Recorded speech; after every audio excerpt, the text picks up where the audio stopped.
The Democrats' sprawling voting rights bill, known on Capitol Hill as H.R. 1, is dead. Officially, the bill is still clinging to life. But Senator Joe Manchin III of West Virginia, the majority party's stubbornly maverick 50th vote, signed its writ of execution last week, complaining that the bill looked too partisan to him. That made H.R. 1's demise inevitable. Even its advocates knew it was unlikely to get 50 votes in its current form, let alone survive a filibuster, which requires 60 votes to overcome. The problem with H.R. 1 is that, unpalatable as it may be for other Democrats to admit, Manchin is right. As election law expert and reform advocate Richard L. Hasen of UC Irvine noted, the bill is a wish list of progressive proposals. It includes federally mandated automatic voter registration and minimum standards for absentee voting, good things that most Republicans oppose, ostensibly because they would be federal incursions into an area normally left to the states, but also because they might make it easier for Democrats to win elections. And the bill doesn't stop there.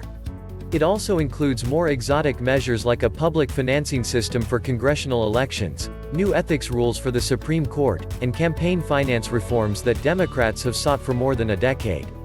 H.R. 1's collapse comes at a time when electoral democracy is under threat.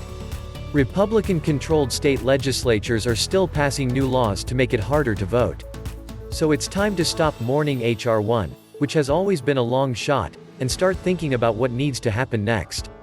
First, Senate Majority Leader Charles E. Schumer of New York should take Manchin at his word that he genuinely wants to pass bipartisan voting reforms, and ask him to convene his vaunted negotiating group of 20 Senate centrists to work on them. Some parts of H.R. 1 have broader support than others, including minimum early voting standards and ballot security measures that are eminently worth passing. In public, Schumer and other Democrats haven't acknowledged that H.R. 1 can't pass, but they are already exploring privately whether pieces of it might. The issues in H.R. 1 are still in play, Wendy Weiser of the Brennan Center for Democracy at New York University told me. Second, Democrats should expand a second election reform measure, the John Lewis Voting Rights Advancement Act, which Manchin says he supports. The bill would update the 1965 Voting Rights Act, which required states with a history of racially discriminatory laws to seek Justice Department approval for new election rules.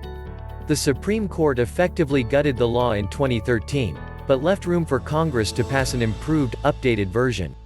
One problem with the Lewis Act is that it would apply only to new rules that states propose.